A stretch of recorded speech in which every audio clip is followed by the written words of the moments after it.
и двете варијанти кривично се одговара и за двете варијанти. Тоа значи дека Black Cube навистина се докажува дека работи токму во Македонија и токму за тоа ќе биде поднесена кривична пријава. А кога вие ќе кажете дали се фалсификувани или се оригинал? Дали имате за тоа документ дека е така? Тогаш вие може да докажете пред институциите. И јас кажувам дека во двете варијанти подлежат на кривична одговорност. Доколку се фалсификувани. Некој ги фалсификувал и некој ги искористил за да прави манипулација во јавноста, односно дефокус на се она што се случува во владата на ВМРО ДПМН, за да се покријат сите тие теми за кои што ние зборуваме како денеска за сиромаштијата, да се зборува токму за тоа што го објави телевизија Алфа. Од друга страна, доколку се веродостојни, тоа покажува дека повторно се потврдува тоа што го кажувавме ние. Дека токму работи Black Cube, односно Мосад во Македонија, дека се има соработка со ВМРО ДПМН и дека токму се злоупотребуваат документи повторно на нелегален начин, на она како што го кажавме ние, следење, прислушкување, афери, измислување, манипулации и се она што може да дискредитира една личност. Така.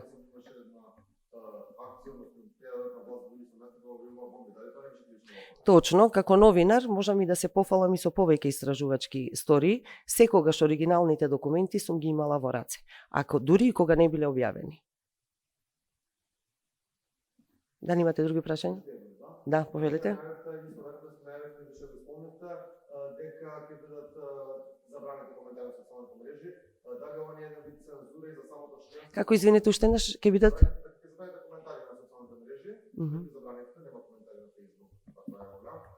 Дали ова не е вид цензура на самото партиско членство, со оглед на тоа што знаеме дека во партијата има и видни функционери поранешни кои што критикуваат ова. Момент, ке ми дадете за ова малку време, за да покажам со слика, како што впрочем и треба и да се одговара и да се работи. Само мал момент.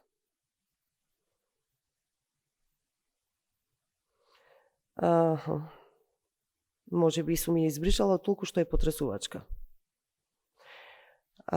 Станува збор за членството, нема никаква цензура.